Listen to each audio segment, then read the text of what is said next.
నిన్న మా అమ్మమ్మ గారు జాతర. ఇప్పుడు జాతరకి వెళ్ళేవాడిని, ఆ జనంలో ఉండి జాతర చూసేవాడిని. ఈసారి ఇలా ఫోన్లో చూడవలసి వచ్చింది, నాకు కుదరక వెళ్ళలేదు. ఎలా ఉండేదంటే అమ్మమ్మ గారు అంటే చిన్నప్పుడు కంపల్సరీ వెళ్ళేవాళ్ళం జాతరకి. ఒకవేళ ఉత్తప్పుడు ఏదైనా వెళ్ళాలన్నా కానీ మా మావేలు వచ్చేవారు.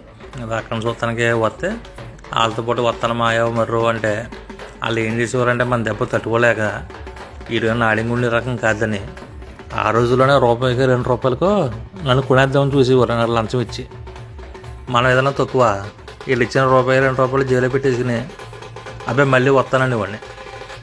ఇలా కదరా బాబు, ఇంకా నాకు గోల పడలేక తీసుకెళ్ళి ముందే చెప్పేసేవారు, ఇంటికాడే ఉండాలి, బయట అయితే తిరగకూడదు మరి అని. ఎందుకంటే ఆ ఊర్లోని మా పెద్ద అమ్మగారు అబ్బాయిలు, మావయ్య గారు అబ్బాయిలు అందరూ ఆ ఊరే మొత్తం. వాళ్ళతో పాటు ఆ గేదెలు మేపి కడకో లేకపోతే పని చేసుకుని కడకో ఇంటి పట్టున ఉండిపోండి కదా. ఇంకా అందుకని మన దెబ్బకి జడిసి ముందే అగ్రిమెంట్ రాయించేవారు. సరే మాయా, అసలు ఎక్కడికి వెళ్ళను, మీరు ఏం చెబుతే అదే అని చెప్పేవాడిని అనుకోండి. ఇంక వెళ్ళాక మామూలుగా మన పని మందనుకో బాగుండేది అనమాట.